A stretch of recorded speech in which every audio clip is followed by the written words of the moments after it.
Welcome to Guide Guru. We hope this video helps. Open the hood and prop it securely.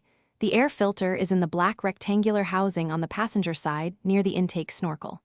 Clear loose debris around the top of the housing with a gloved hand so you don't push dirt into the intake.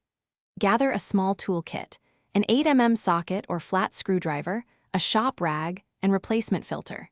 Expect to spend about 10-15 minutes on this simple task if you work methodically and keep components organized. Release the 2 clips on the airbox, then loosen the 1/8mm screw if present so the cover can pivot free. Some models only use clips. Lift the cover straight up and set it aside without tilting to avoid spilling trapped debris into the intake. Grasp the old rectangular filter by the edges and pull it out carefully, noting airflow orientation printed on the filter. Inspect the inside of the housing for leaves, dust, or oil deposits, and use a hand. Place the new replacement filter into the housing with the airflow arrow pointing toward the engine and the rubber gasket seated evenly. Do not compress or fold the filter media.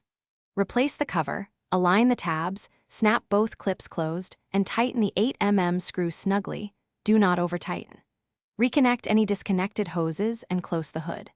Start the engine for about 30 seconds, then visually inspect the airbox seam for gaps or movement. Note, replace the engine air filter every 12,00015, 00.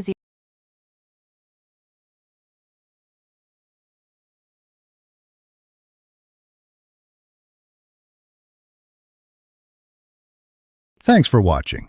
Consider subscribing if we helped you today.